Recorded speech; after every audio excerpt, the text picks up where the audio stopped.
और श्वेता विज पूछ रही हैं कि उनके पास है कोटक का मल्टी कैप, जिसमें ये 15,000 की सिप कर रही हैं, पिछले 1 साल से कर रही हैं, और ये 20 साल के नज़रिए से इन्होंने इसे पिक किया है। क्या ये सही स्कीम है? मैं इसी में कंटिन्यू करूं या मुझे कुछ और फंड्स भी ऐड करने चाहिए? आपने पूरा पोर्टफोलियो तो शेयर नहीं किया, अगर आपके पास सिर्फ एक मल्टी कैप है तो क्या एक मल्टी कैप सफिशिएंट है या नहीं? हर्ष, क्या है आपका व्यू?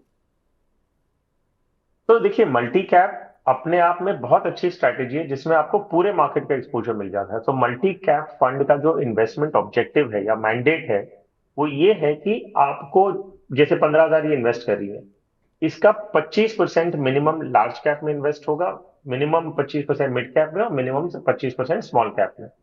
तो ऑटोमेटिकली आपको पूरे मार्केट का एक्सपोजर मिल गया, और इसके अलावा जो बैलेंस 25% बचता है वो फंड मैनेजर अपनी रिसर्च के बेसिस पे कोई भी कहीं भी लगा सकते हैं।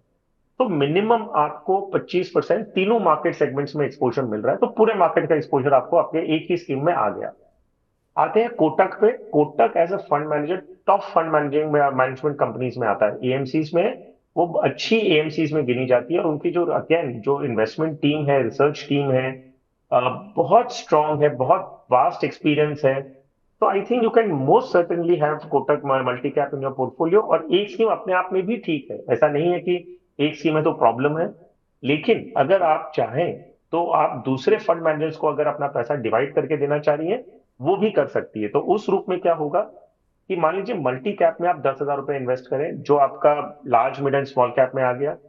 एक 5,000 रुपए अगर आप चाहें तो दूसरे फंड मैनेजर को आप डाइवर्सिफिकेशन स्टैंड पॉइंट से दे सकती है। अब अगर आप दूसरे फंड में 5,000 डाल रही हैं, तो आपको ये सोच के क्लैरिटी लेनी होगी कि क्या आपको specifically large mid and small cap चाहिए, कि वो भी एक मल्टी कैप चाहिए।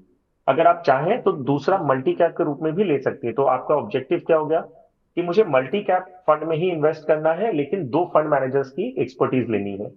ऑल्टरनेटिवली, एक मैं मल्टी कैप में इन्वेस्ट कर रही हूँ और दूसरा 5,000 मैं flexi cap as a category use कर सकती हूँ। फ्लेक्सी कैप क्या है? जहां मल्टी कैप आपसे कहता है कि मिनिमम 25% तीनों मार्केट सेगमेंट्स में होना है, फ्लेक्सी कैप फंड में ऐसी कोई लिमिटेशंस नहीं है। वो है कि फंड मैनेजर को जो भी अच्छा लगेगा वैसे वो अपना पोर्टफोलियो बनाएंगे। तो 10,000 मल्टी कैप में रख सकती हैं, और 5,000 एक दूसरे फंड में दूसरे फंड मैनेजर को फ्लेक्सी कैप रूप में दे सकती हैं। तो ये थोड़ा आपको पोर्टफोलियो में बेस्ट ऑफ बोथ वर्ल्ड्स आपके पोर्टफोलियो में आ जाएगा। फंड मैनेजर डाइवर्सिफिकेशन और इन्वेस्टमेंट स्टाइल डाइवर्सिफिकेशन भी आ जाएगा। ओके, सो मल्टी कैप के साथ एक फ्लेक्सी कैप एक अच्छा एडिशन हो सकता है, लेकिन ज़रूरी नहीं है कि इस कॉम्बिनेशन को फॉलो करें। हर्ष ने शुरुआत में कहा you good with just one multi cap also, Shweta ji, तो वो भी सही है स्ट्रैटेजी। थोड़ा और डाइवर्सिफिकेशन चाहिए तो आप मल्टी कैप के साथ एक फ्लेक्सी कैप को ऐड कर सकती हैं। अभी वो पूछ रहे हैं कि भाई मुझे अभी फ्लेक्सी कैप कौन सा लेना चाहिए, क्या आप उनकी कुछ थोड़ी सी हेल्प कर सकते हैं जहां इनको पैसा लगाएं फ्लेक्सी कैप में? और एक्टिव या पैसिव फंड कुछ और सजेस्ट आप करेंगे? क्या कहेंगे आप श्वेता जी को? अभी थोड़ी देर पहले इन्होंने मल्टी कैप वाला सवाल पूछा था। तो आई थिंक इन्होंने कोटक मल्टी कैप में 15,000 इन्वेस्ट करी है। I think that was yes. The question. जी। जी। या तो फ्लेक्सी कैप कैटेगरी में पराग पारेख फ्लेक्सी कैप या तो एचडीएफसी फ्लेक्सी कैप, इन दोनों में से आप कोई भी एक पिक कर लें, वो वुड बी सफिशिएंट। लेकिन मैंने दो नाम लिए, इसका मतलब नहीं कि आपको दो स्कीम जोड़नी है। कोटक मल्टी कैप में आप 10,000 कंटिन्यू करें, 5,000 जो है वो आप पराग पारेख फ्लेक्सी कैप या तो एचडीएफसी फ्लेक्सी कैप, जो भी आपको सूट करता है कोई भी एक ले लीजिए, डजेंट मैटर। ओके, तो बता दिया आपको, चॉइसेस योर्स कि आपको क्या लेना है।